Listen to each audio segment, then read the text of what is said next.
Hi all, let's see how to make valuvunanga theeyal. For theeyal, these are the ingredients: coconut, cumin, garlic, fenugreek, curry leaves, peppercorns, and hing. Dry roast them well till they turn deep brown. Take care not to burn them. Keep stirring them continuously till they reach this stage. And once it is done, keep it aside. And in a kadai, heat oil, mustard, and add in onions, tomatoes, the valuvunangai or the green brinjal. Saute them well.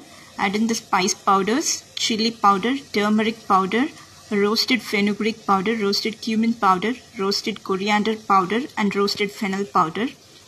Add them in with a little bit of water so that they get mixed well and cooked.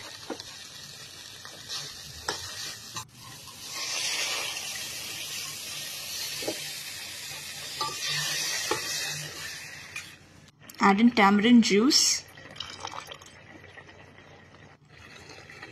and add in the ground dry roasted ingredients and adjust the consistency. Bring them to a rolling boil, and once they reach the desired